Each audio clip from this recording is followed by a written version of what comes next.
इस वक्त मन्नत के गाल हल्के गुलाबी हो रहे थे, लेकिन उसे खुद इसका एहसास नहीं था। तभी प्रिंस की बात फिर से आउट ऑफ सिलेबस चली गई। मन्नत झंझलाते हुए बोली, क्या बकवास कर रहे हैं आप? छोड़िए मुझे। वो उठने लगी, लेकिन तभी प्रिंस ने उसके गालों को अपने हाथों में ले लिया और हल्के से खींचते हुए मुस्कुराते हुए बोला, you know what, you are looking so cute. मुझे नहीं पता था कि तुम बड़ी होकर भी इतनी चिड़चिड़ी और बच्चों जैसी ही रहोगी। मन्नत कुछ पल के लिए शांत हो गई। तभी प्रिंस उसकी आंखों में देखते हुए बोला, जब मैं तुम्हें पहली बार बचपन में देखा था ना, मुझे तुमसे बहुत नफरत हुई थी। लगा था तुम्हारी वजह से मम्मी ने मुझे नजरअंदाज कर दिया। फिर तुम्हारी वजह से ही मुझे अपना घर छोड़ के जाना पड़ा। आज जब तुम्हें देखा तो वही बचपन की यादें ताजा हो रही हैं। यह सुनकर मन्नत की आंखें चौड़ी हो गईं।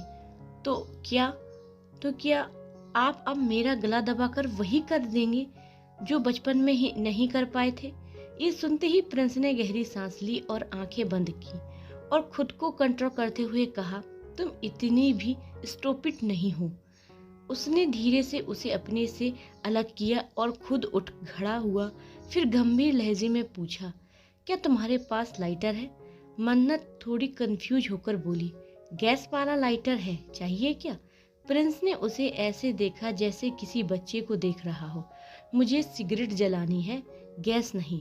मन्नत ने भौहें चढ़ाते हुए कहा, मेरे घर में स्मोकिंग अलाउड नहीं है। प्रिंस हल्के से मुस्कुराया और बोला, तुम्हें नहीं लगता तुम थोड़ा ज्यादा वॉसी बन रही हो? मन्नत ने मुंह बनाते हुए जवाब दिया, आप जो समझना है समझिए, लेकिन अब मुझे नींद आ रही है, मैं सोने जा रही हूँ। वो अपने कमरे की ओर बढ़ने लगी। तभी प्रिंस आवाज दी, पर मैं कहाँ सोऊंगा? मन्नत पलटी और एक नजर बेड पर डाली। सिंगल बेड था और बहुत छोटा भी। वो गुस्से से बोली, आपके कपड़े सूख चुके हैं, आप उन्हें पहनिए और जाइए।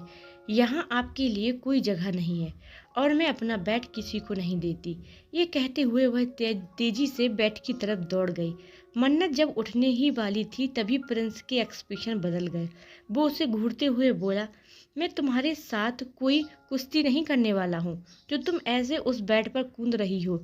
मन्नत ने गुस्से से पलटकर कहा, तो पहले बता देते ना, बेवजह मैं अपने नन्हे पैरों को थका आई। प्रिंस अब चिढ़ते हुए बोला, आज रात तो मैं यहीं रुकूंगा। अब बता दो मैं कहाँ सोऊं? मन्नत ने आंखें तैराते हुए पास के छोटे से सोफे की ओर इशारा किया।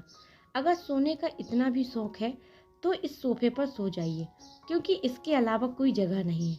प्रिंस ने सोफे को गौर से देखा, फिर आंखें छोटी करते हुए बोला, डू यू रियली थिंक मैं इस छोटे से सोफे पर एडजस्ट कर पाऊंगा? मन्नत ने फौरन जवाब दिया, आपने खुद कहा था ना कि आप भी मेरी तरह इंसान हैं, तो जैसे मैं एडजस्ट कर लेती हूँ वैसे आप भी कर लीजिए।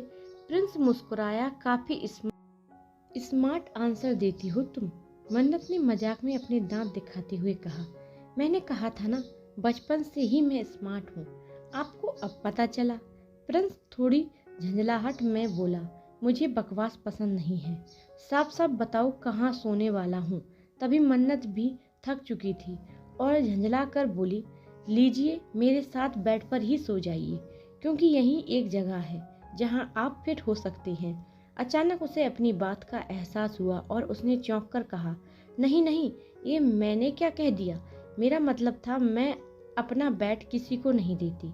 लेकिन तब तक प्रिंस के चेहरे पर एक शरारती मुस्कान आ चुकी थी। वो धीरे धीरे उसकी ओर बढ़ा और बोला, आइडिया बुरा नहीं है, मैं तुम्हारे साथ बेड पर एडजस्ट कर सकता हूँ। मन्नत के चेहरे पर हैरानी छा गई। वो घबराकर बोली, नहीं, ऐसा नहीं हो सकता, ये मेरा बेड है, मुझे इस बेड से प्यार है, आप मेरा बेड नहीं छीन सकते। वो तेजी से भागकर बेड पर कूद पड़ी और बच्चों की तरह अपने दोनों हाथ पैर फैला दिए। अगर आप मेरा बेड छीनेंगे तो फिर कल को आप मेरा अपॉइंटमेंट भी छीन लेंगे और फिर मेरे पास कुछ नहीं बचेगा। उसकी ये बात सुनकर प्रिंस सचमुच कुछ पल के लिए स्पीचलेस हो गया। अब सवाल ये है क्या प्रिंस अब भी बेड पर सोने की जिद करेगा या सोफे का रास्ता चुनेगा?